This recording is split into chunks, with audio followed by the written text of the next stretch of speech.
Welcome. I'm so honored that you're joining me today on Reclaim Your Life. I'm Mal Duane, the host and the producer of the show. I'm a life recovery coach and a transformational guide helping women to reclaim their lives and discover their authentic voice. This is the third season of Reclaim Your Life, featuring leading visionaries and heart-centered women whose passion through their work is to serve others and make the universe a better place. Each guest will share how they have transcended extraordinary challenges, loss, and in some cases even trauma to become the women they are today. And I'm so honored to have with me today Laura Clark from Soulwise Living. Loneliness, isolation, depression, it was a cyclical cycle for Laura Clark until she was shown the ember of light within her. Since then, she has discovered how wonderful it is to live using her innate wisdom, the wisdom of her soul. Laura's passion is working with overwhelmed women who face obstacles in their own lives to heal from within, to access their own inner power. She teaches spiritual awakening and intuition development tools that allow her clients to not only hear their own inner wisdom consistently, but also understand it with greater clarity and ultimately find the courage to act upon it. By doing this, her clients discover their own brilliance and live in joy no matter the challenges they face. Laura believes that everyone has the ability to access their own inner wisdom. Her passion is to be the catalyst for those who are ready to live a life of great clarity, joy, and abundance. Yay! Laura, how are you this morning? I'm fantastic, Mel. Thank you so much for asking me to be among the amazing women you have in this lineup this season. It's a true honor.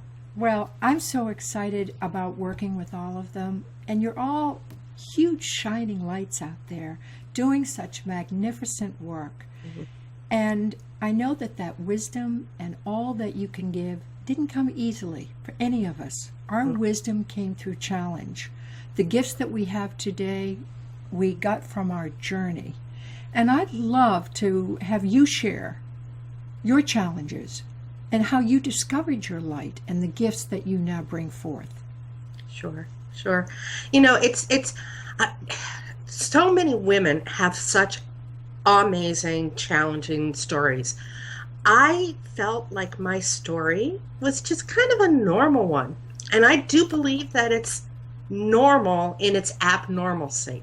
So I suffered from clinical depression, and I went in and out of it without even paying attention to it because my mother had it. And I grew up saying, I am not going to be like my mother. I am not going to be like my mother. And the more I said, I am not going to be like my mother, the universe heard the like my mother. Mm-hmm. And I fell into the cycle that she had suffered her entire life. And I just thought it was normal. But in the end, it's not normal to go through the motions of the day-to-day life and come home and crash at night. It's not normal to spend every single Sunday on the couch because there's nothing on your schedule. So I went through building a career. I worked for YMCAs and was doing really well. And no one knew it. I would get up, I'd show up at the Y, I'd do a really bang out job, and I'd go home and I'd crash. And I couldn't figure, I would put it off to, I'm tired.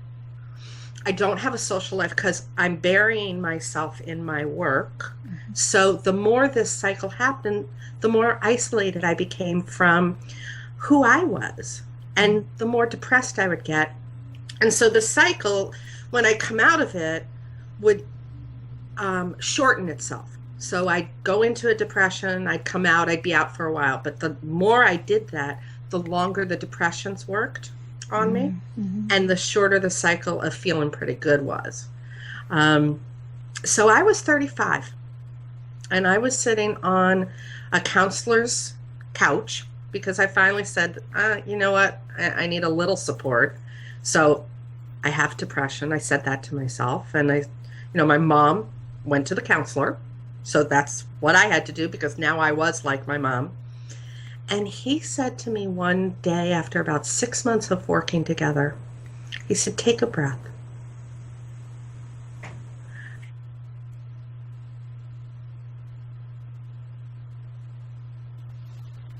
Breath.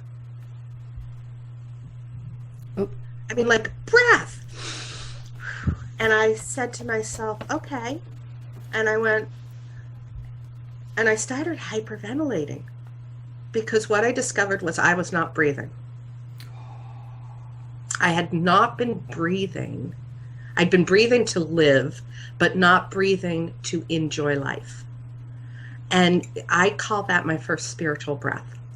oh, So that's where my cycle of coming out and embracing what was inside of me and allowing those things to come up and out, allowing emotions to come out, because squelching them doesn't work for people.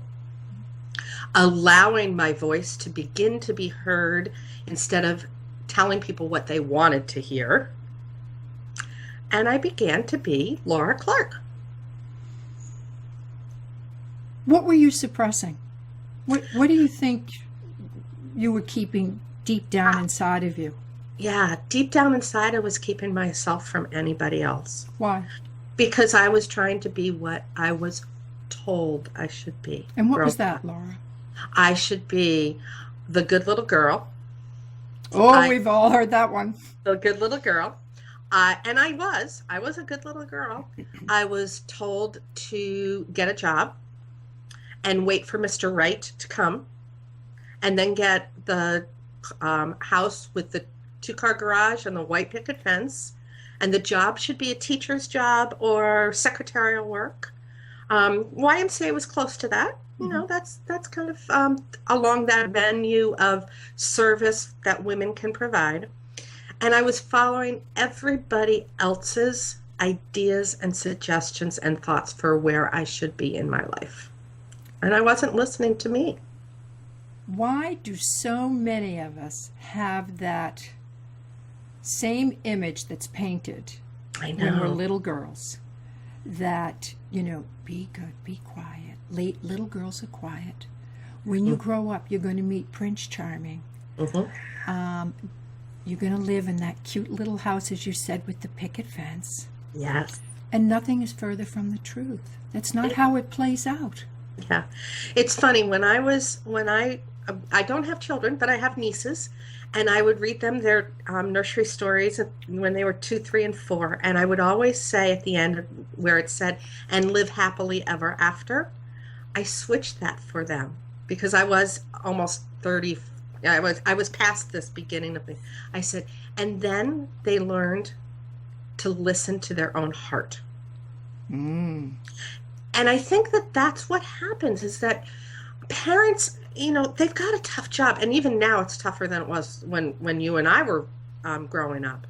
They've got a tough job of balancing all these things and social norms for their children and teaching them being polite and being seen and not heard. If I heard that one more time, be seen and not heard. Mm-hmm. So I was a very loud, boisterous girl because of that. But I don't know what it was, but in that training growing up, it squelches who we are, and we're not taught that our emotions are part of us, but they don't define who we are. We're not taught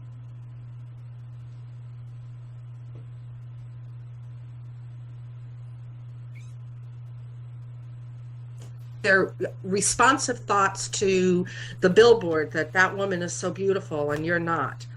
The responsive thoughts to somebody saying, oh, that color looks really nice on you, with a grin, and you're like, does it not? I don't know. We're not taught to double check our thoughts. And we're certainly not taught to stand in our strength. No, not at all. Yeah. We take on these comments as our beliefs, Mm-hmm. and and they become our perception of how we should be. Yeah. I always tell people, we arrive on this planet as perfect divine little beings, clean slate, untouched, and then we meet our parents.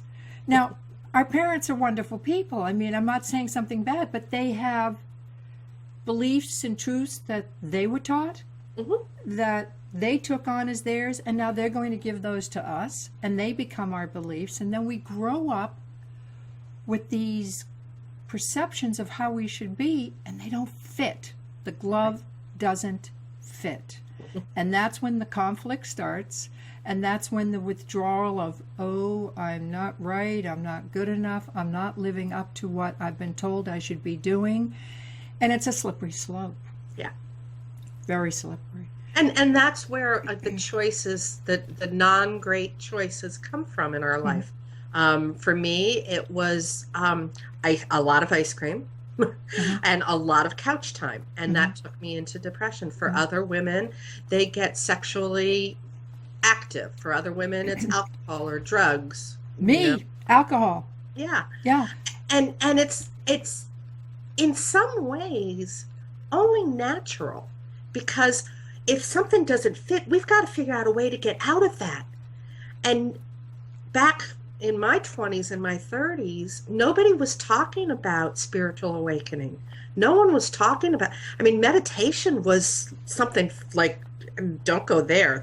That's just wrong. That's like the Beatles getting high. What are you thinking of? Exactly. And yoga, those people are really weird, right? And yet those techniques are really basic, mantras, quiet time. And I can't tell you how many times I hug this tree out in my yard when I need strength.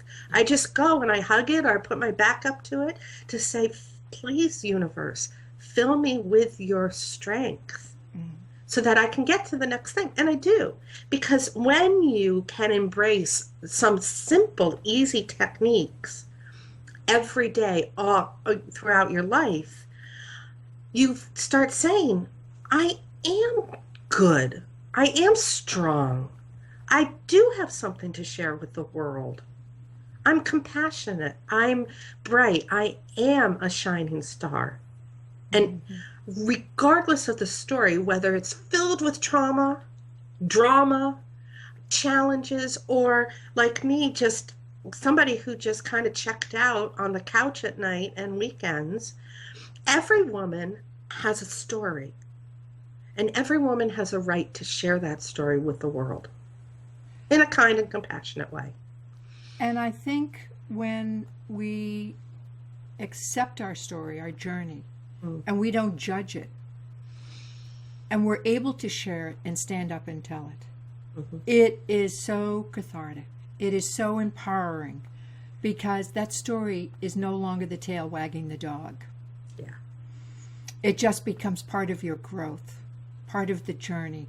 What brought you to this point of awareness that now you've become the deliberate creator of your experience. You're no longer living under the throes of false impressions and perceptions.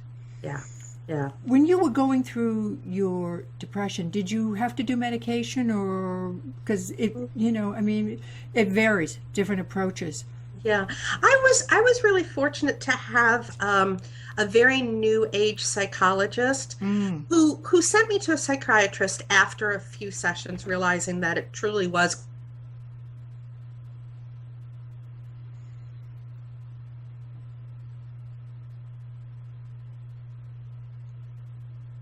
plateaued, and then keep going. I just want you to know I've lost you a couple of times through our conversation, but it's okay. It seems like we lose an internet connection a little bit, but I think it's okay because your audio is probably still going, but the screen froze up a little bit. Okay. So, but I think it's okay. Keep going. I didn't mean to interrupt you. Awesome. Sometimes I think it happens. the It's universe, technology and it's the universe trying to say that's an important point. Yes. So yeah, I was medicated so that I could stay flat. Where I chose, what happened was I was medicated. He started giving me exercises that were very new age and spiritual, and those that helped align me with who I was, and that was wonderful. And in that process, I quit my job. And I said, enough is enough. I can't heal while doing that. And I had a wonderful family support system, and I moved home for a few months and felt really great. Started a new career path, which ultimately brought me to Soulwise Living. And I started working with another psychiatrist who said to me after I was feeling really good, and I said, I really want to get off the drugs. Lord love him, said, oh, honey, you're going to be on this drug for the rest of your life. And I looked at him and I said, oh, honey, I'm going to find another psychiatrist. Yay! And I got up and I walked out of Yeah. his office. Yep. Because I knew at that point I was strong enough to at least try to see if I could get off those drugs. Yep. And ultimately, it took a couple onboardings, offboardings, but I found another psychiatrist who allowed me to listen to my inner wisdom. Mm-hmm. And he supported that.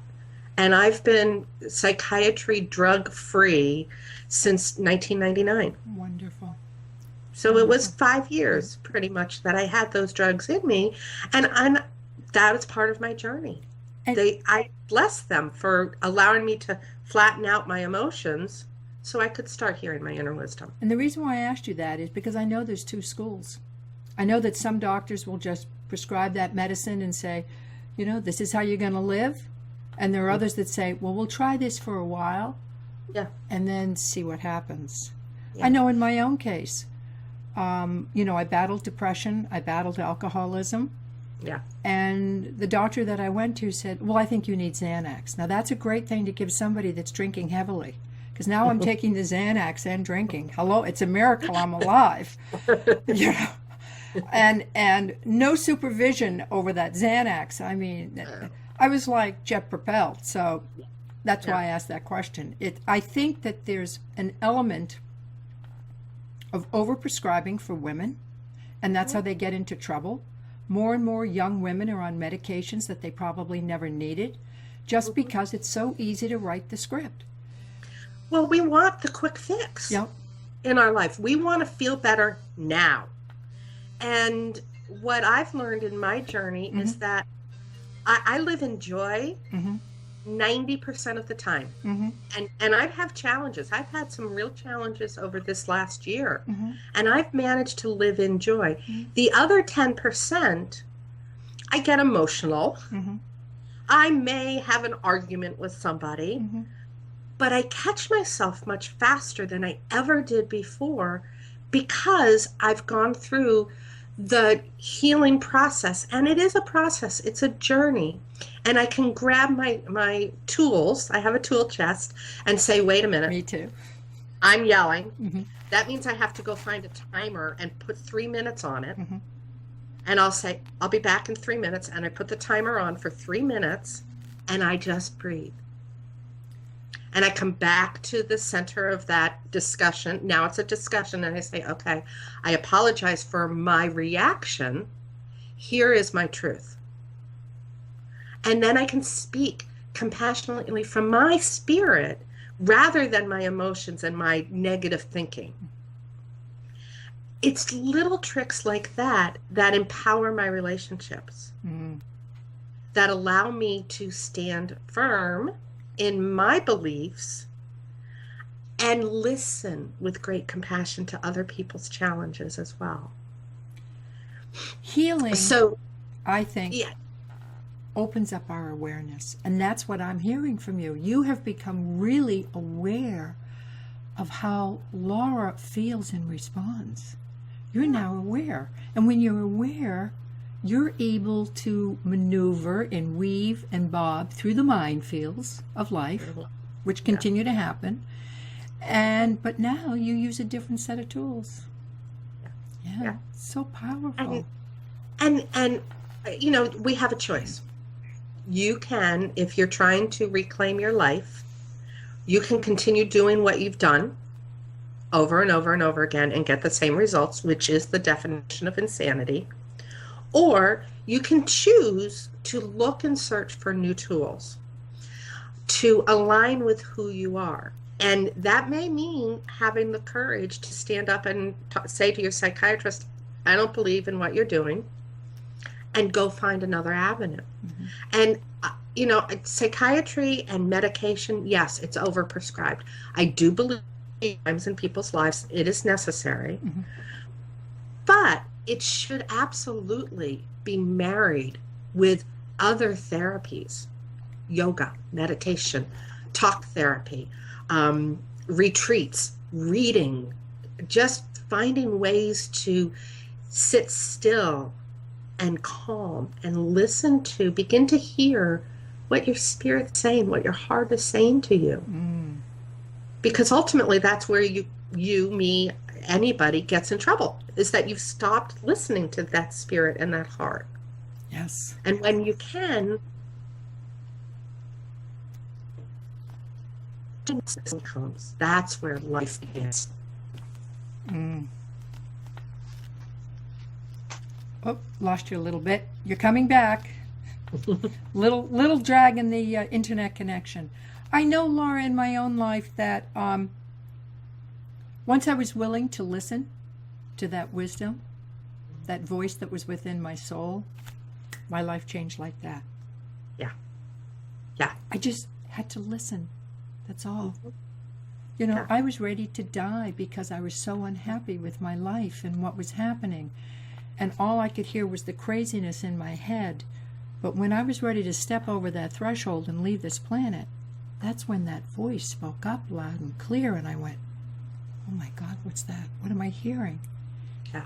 And it was the most nurturing, caring, supporting, soft voice telling me that I had an amazing life ahead of me, but I had lessons to learn.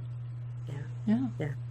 And I'm so grateful that you heard that, because you are sharing such a powerful message for all that will hear it. And imagine the ripple effect from that. Because no one needs to suffer. No. Yes, we'll have heartaches.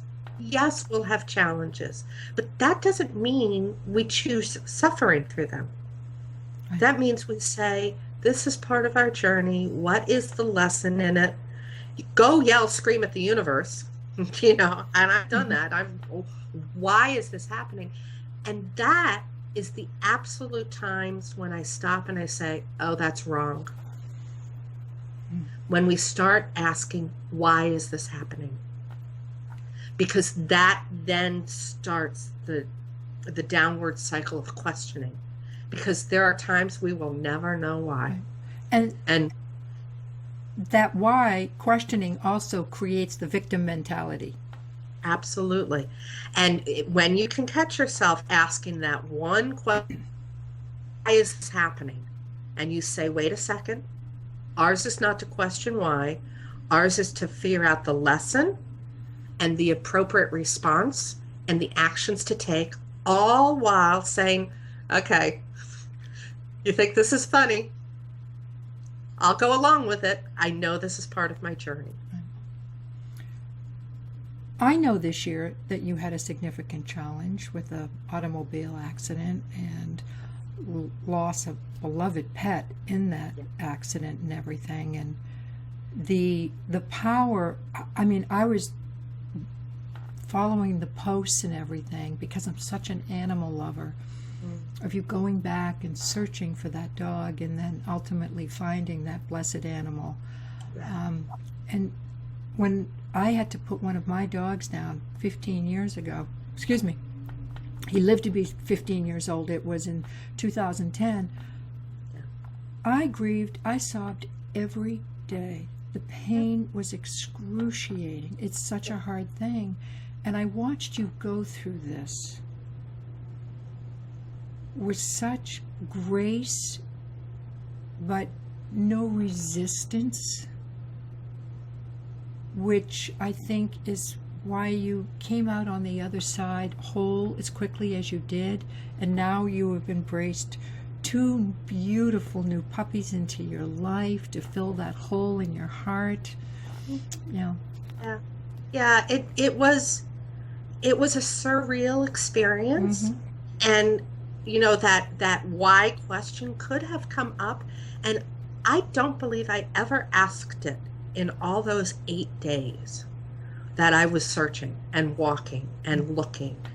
And I was overwhelmed with the love and the cloak of warmth that I felt coming from people far and wide. Social media has some challenges, but oh my goodness, it ultimately is what helped me find her and be able to bring her home and give her an ending that she needed, and also give me conclusion. Instead of having found her, I was able to put an end to it. And I know everybody, you're a dog lover, I'm a dog lover, and dogs are so incredibly innately smart. This dog in particular, and I've had a lot of dogs, I've had 7 or 8 dogs. This one was so soulful. She was my soul pet. We all have soul sisters. She was my soul pet. And I would journal every morning with her on my lap for 10 years. And she would just give me such wisdom. And it did. It broke my heart. I still cry and I still mourn. But I know deep inside that her life had such meaning to it. And her message to me was so powerful. And her message to the world in that transition forward, her name was Tally, so I call it Tally's transition tale, in that she gave so much to so many people. And I did. I handled it with grace. I will accept that. Thank you.